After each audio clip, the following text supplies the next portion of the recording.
I recently discovered the power of negotiation when it comes to our everyday expenses. I was actually inspired by someone online that took a very proactive approach to lower whatever bills she currently had, and I was so determined to do the same. Let me tell you how I got it started.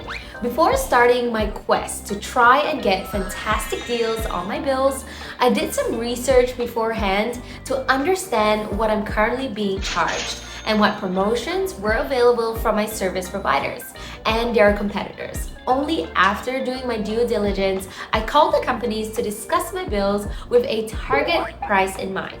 And surprisingly, in many cases, my service providers were actually open to negotiation. And after all that effort, I am proud to say that I successfully lowered my bills for services like cable, internet, and my medical bills, just to name a few. It turns out that if you just put in the effort to ask, you can actually save a significant amount of money each month on your everyday expenses. So in this video, let's talk about some of the household bills you didn't know you could negotiate on. Number 1. Streaming media. Sometimes our streaming services like Netflix, Hulu, and HBO can be quite heavy on the pocket.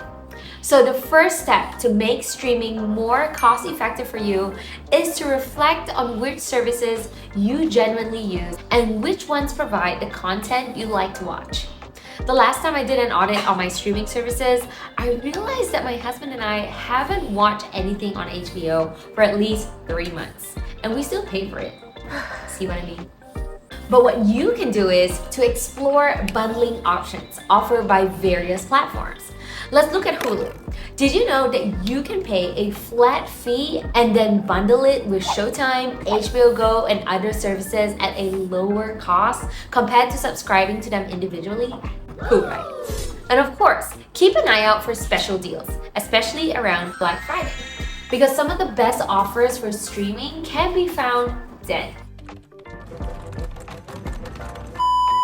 If you're an existing customer and you're not too sure if you're eligible, just give them a call. Companies usually value their loyal customers and may be willing to make special offers as a token of their appreciation. So leverage that. Number 2, home maintenance and repairs. Many people don't know that there are home services out there that are open for negotiation. You can try haggling for services like pest control, cleaning crew, lawn care, water delivery, security systems, or even HVAC or appliance repairs. Not too long ago, I needed a lawn care service, so I contacted a local company that had great reviews. But when I received the first quotation, I was a little taken aback with the price. So I decided to call the company. I spoke to a representative and explained to her that I was really keen to use your service because I heard such good things about them. Unfortunately, they are not as budget friendly as compared to the other companies. The customer service representative understood where I was coming from, and in the end, I was offered a 10% discount. You never ask, you never know. Most of the time, it's the smaller businesses that provide these kind of services, and they can sometimes be more flexible when it comes to pricing. But just remember to be fair and not be too pushy here, as they are still a small business and don't have the resources big corporations may have.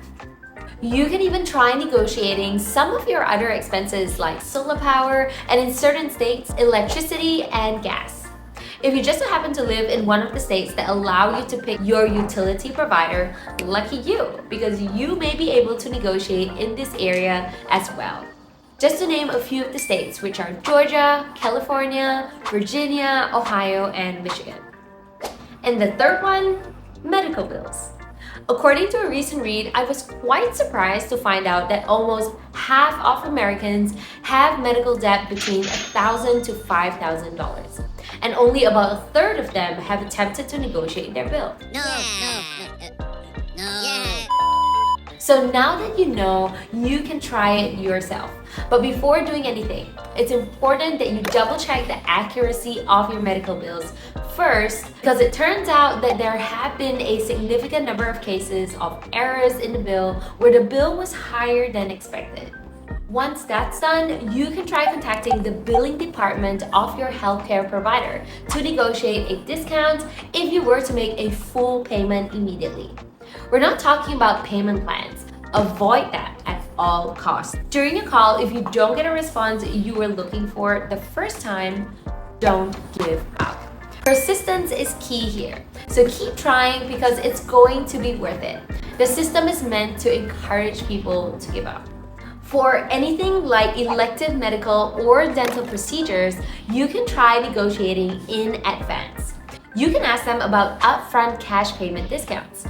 Apparently, many providers find cash deals much more appealing because there have been so many cases where people just can't pay their medical bills. Early this year, a friend of mine was able to get something called a volume discount when she was planning to get braces for her 2 children. So that's definitely something worth exploring as well.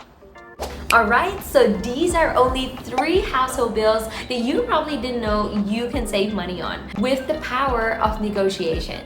I've got 3 more up my sleeve that you definitely want to know, so stay tuned for part 2. If it all doesn't go exactly your way, I would recommend to just be prepared to make a switch to a different company if your current provider won't match a competitor's price. Also, if you find making these negotiation calls time-consuming or it's just not your thing, I've discovered a couple of third-party services like Truebill and Bill Cutters that will do the task for you. However, just keep in mind that they will take a commission from the savings they successfully secure for you. So if you found this information helpful, do give this video a thumbs up and subscribe to the channel for more Save Your Penny tips.